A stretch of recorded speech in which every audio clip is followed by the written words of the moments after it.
अमझौर पहाड़ी रोहतास के पाइराइट से 40% गंधक मिलता है। सिंदरी उर्वरक उद्योग के लिए पाइराइट रोहतास एवं कैमूर के खदानों से जाता है। अमझौर पहाड़ी में पाइराइट का जमाव 125 किलोमीटर में फैला है। कुछ और इम्पॉर्टेंट फैक्ट्स। ग्रेफाइट, जिसे हम ब्लैक लीड या प्लम्बगो के नाम से भी जानते हैं, यह मुख्य रूप से रिफ्रैक्टरी उद्योग में उपयोग होता है। यह मुंगेर एवं रोहतास जिले से प्राप्त होता है। और इम्पॉर्टेंट फैक्ट्स। ईंधन खनिज, फ्यूल मिनरल्स, गंगा द्रोणी बिहार में खनिज तेल मिलने की संभावना है। तेल एवं प्राकृतिक गैस निगम, जिसे हम ONGC के नाम से जानते हैं, यह कैन्स बहुराष्ट्रीय कंपनी की मदद से इस ओर प्रयास कर रहा है। दरभंगा एवं चंपारण क्षेत्रों में खोज का काम चल रहा है। कुछ और इम्पॉर्टेंट फैक्ट्स इस चैप्टर का।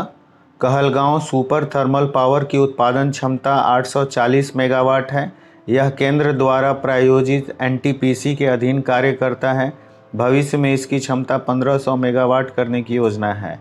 कांटी तापीय विद्युत केंद्र मुजफ्फरपुर के निकट है। इसकी उत्पादन क्षमता 120 मेगावाट है। बरौनी ताप विद्युत परियोजना की स्थापना रूस के सहयोग से किया गया था। इसकी उत्पादन क्षमता 145 मेगावाट है। तो यहाँ पर रूस इम्पॉर्टेंट एक MCQ क्वेश्चन बन सकता है। Kahalgaon super thermal power Bihar की सबसे बड़ी तापीय विद्युत परियोजना है। इसकी स्थापना 1979 में की गई थी। बरौनी ताप विद्युत परियोजना की स्थापना 1970 में की गई थी। कहलगांव एवं कांटी के लिए कोयला झारखंड के खानों से प्राप्त किया जाता है, जबकि बरौनी के लिए कच्चा माल एवं डीजल बरौनी तेल शोध कारखाने से मिलता है। जल विद्युत से संबंधित बिहार से कुछ इम्पोर्टेंट GK क्वेश्चंस। बिहार में जल विद्युत परियोजना पर काम तेजी से चल रहा है। इसके विकास के लिए 1982 में बिहार जल विद्युत निगम, जिसे हम Bihar state hydro electric power corporation BHPC के नाम से जानते हैं, का गठन किया गया था। इसके द्वारा 2055 मेगावाट उत्पादन का लक्ष्य रखा गया है। BHPC के अधीन कुल मिलाकर 10 परियोजनाएं हैं। चार परियोजनाएं यहाँ, इन चारों का नाम है डेहरी रोहतास जिला में स्थित पश्चिम सोन परियोजना, बारून औरंगाबाद जिला स्थित पूर्वी सोन लिंक नहर, तीसरा वाल्मीकि नगर पश्चिम चंपारण, चौथा कटाइया परियोजना। इसके अलावा 6 और परियोजनाएं निर्माणाधीन हैं।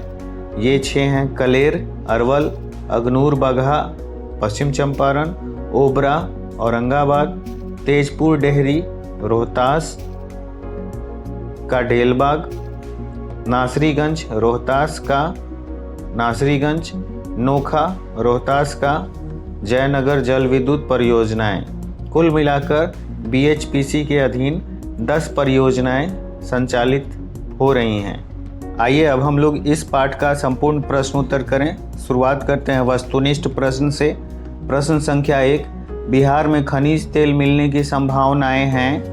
तो इसका सही उत्तर होगा गंगा के द्रोणी में। संख्या 2, चूना पत्थर का उपयोग मुख्य रूप से किस उद्योग में होता है।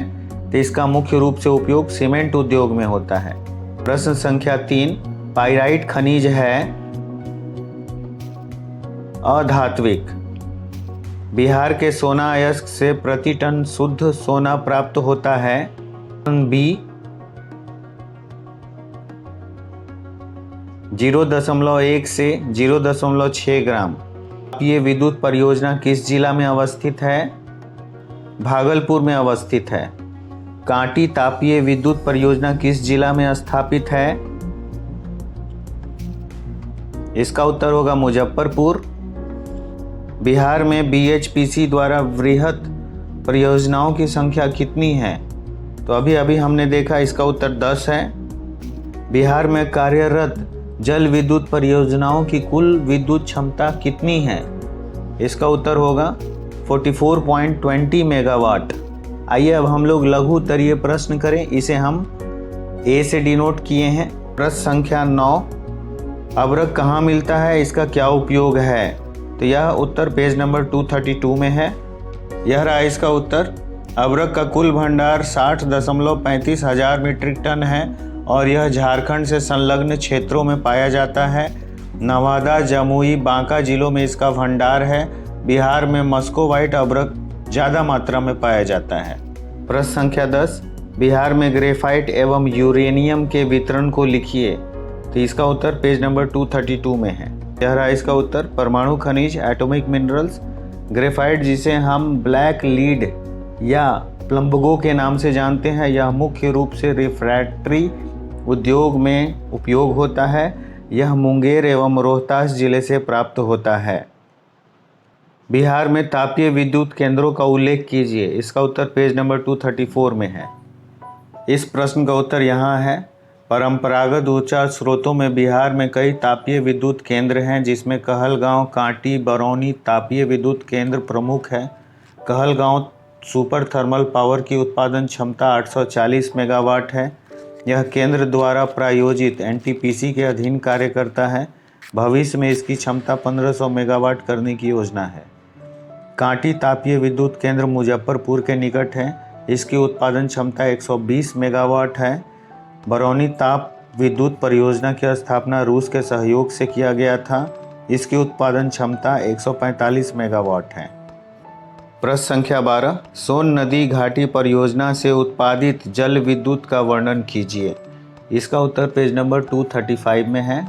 यह रहा इसका उत्तर। प्रश्न संख्या 12, डेहरी रोहतास जिला में स्थित पश्चिमी सोन परियोजना, बारून औरंगाबाद जिला, पूर्वी सोन लिंक नहर, यही दो सोन नदी से जुड़ी हुई योजनाएं हैं, जिसके माध्यम से कुल क्रमशः 6.60 मेगावाट, 3.30 मेगावाट विद्युत उत्पादन क्षमता है। लघु उत्तरीय प्रश्न संख्या 13, बिहार में जल विद्युत विकास पर प्रकाश डालिए। इसका उत्तर पेज नंबर 234 पेज पर है। यह रहा इसका उत्तर। बिहार में जल विद्युत परियोजना पर तेजी से काम हो रहा है। इसके विकास के लिए 1982 में Bihar state hydro electric power corporation BHPC का गठन किया गया, जिसके द्वारा 2055 मेगावाट उत्पादन का लक्ष्य रखा गया। डेहरी रोहतास जिला में स्थित पश्चिमी सोन परियोजना, बारून औरंगाबाद जिला, पूर्वी सोन लिंक नहर, वाल्मीकि नगर तथा कटैया परियोजना, ये चारों परियोजनाएं बीएचपीसी के अधीन संचालित हैं, जिनसे मात्र 44.10 मेगावाट जल विद्युत उत्पादन होता है, जो क्रमशः 6.60, 3.30, 15 और 1.20 मेगावाट हैं। एवं औरंगाबाद जिलों में बीएचपीसी के अधीन कई प्रस्तावित जल विद्युत परियोजनाओं पर काम चल रहा है। इसके अतिरिक्त 6 निर्माणाधीन जल विद्युत परियोजनाएं हैं, जो अरवल में कलेर, पश्चिम चंपारण में अगनूर बगहा, औरंगाबाद में ओबरा, रोहतास में तेजपुर डेहरी, फिर रोहतास में ही नासरीगंज, रोहतास में नोखा का जयनगर जल विद्युत परियोजना है। आइए अब हम लोग दीर्घ उत्तरीय प्रश्न करें। इसे हम बी से डिनोट किया गया है। प्रश्न संख्या 14, बिहार में पाए जाने वाले खनिजों को वर्गीकृत कर किसी एक वर्ग के खनिज का वितरण एवं उपयोगिता को लिखिए। इसका उत्तर पेज नंबर 231 में है। हम लोग इसमें धात्विक खनिज के बारे में लिख लेंगे। इसके अंतर्गत बॉक्साइट, मैग्नेटाइट एवं सोना अयस्क आते हैं। बॉक्साइट का भंडार बिहार में 1.5 हजार मीट्रिक टन है। यह गया, जमुई, बांका जिले में मिलता है। मैग्नेटाइट पत्थर का कुल भंडार 0.59 हजार मीट्रिक टन है। यह बिहार के पहाड़ी क्षेत्र में मिलता है। सोना अयस्क बहुत अल्प मात्रा में मिलता है, जो दक्षिण बिहार की नदियों के बालू के साथ मिलता है। इसमें सोना धातु की मात्रा 0.1 से 0.6 ग्राम प्रति टन प्राप्त होता है। सोना अयस्क का कुल भंडार 128.88 मीट्रिक टन है। बिहार में इसका वाणिज्यिक उत्पादन नहीं होता है। दीर्घ उत्तरीय प्रश्न संख्या 15, बिहार के प्रमुख ऊर्जा स्रोतों का वर्णन कीजिए और किसी एक स्रोत का विस्तार से चर्चा कीजिए। तो इसका उत्तर हम लोग पेज नंबर 234 में देखेंगे, सिर्फ एक स्रोत। नेक्स्ट, तो हम लोग ऊर्जा स्रोत में तापीय ऊर्जा स्रोत के बारे में बात कर लेते हैं। इसी को उत्तर के रूप में लिखा जा सकता है। परंपरागत ऊर्जा स्रोत में बिहार कई तापीय विद्युत केंद्र है, जिसमें कहलगांव, कांटी, बरौनी तापीय विद्युत केंद्र प्रमुख है। कहलगांव सुपर थर्मल पावर की उत्पादन क्षमता 840 मेगावाट है। यह केंद्र द्वारा प्रायोजित एनटीपीसी के अधीन कार्य करता है और भविष्य में इसकी क्षमता को 1500 मेगावाट करने की योजना है। कांटी तापीय विद्युत केंद्र मुजफ्फरपुर के निकट है। इसकी उत्पादन क्षमता 120 मेगावाट है। बरौनी ताप विद्युत परियोजना रूस के सहयोग से स्थापित किया गया। इसकी उत्पादन क्षमता 145 मेगावाट है। इस परियोजना के अतिरिक्त कुछ प्रस्तावित तापीय परियोजनाएं भी हैं, जिसमें बाढ़ और नवीनगर तापीय विद्युत परियोजना है। बाढ़ प्रस्तावित तापीय विद्युत परियोजना के प्रस्तावित उत्पादन क्षमता 200 मेगावाट है। इसके तैयार हो जाने के बाद दक्षिणी बिहार का बिजली संकट समाप्त हो जाएगा। इस तापीय विद्युत परियोजना का निर्माण कार्य एनटीपीसी द्वारा हो रहा है। यह पटना जिला के बाढ़ अनुमंडल में है। यहाँ काम तेजी से चल रहा है। नवीनगर तापीय विद्युत परियोजना का निर्माण रेलवे एवं एनटीपीसी के संयुक्त प्रयास से हो रहा है। इसका प्रस्तावित उत्पादन क्षमता 1000 मेगावाट है। यह औरंगाबाद जिला में है। इस तरह आज हम लोगों ने इस पाठ का संपूर्ण प्रश्न उत्तर किया। मेरे पुराने सभी वीडियोज़ के लिंक नीचे डिस्क्रिप्शन बॉक्स में दिए हैं, आप चाहें तो जाकर देख सकते हैं। बहुत जल्द मिलते हैं आपसे नेक्स्ट वीडियो में। तब तक के लिए धन्यवाद।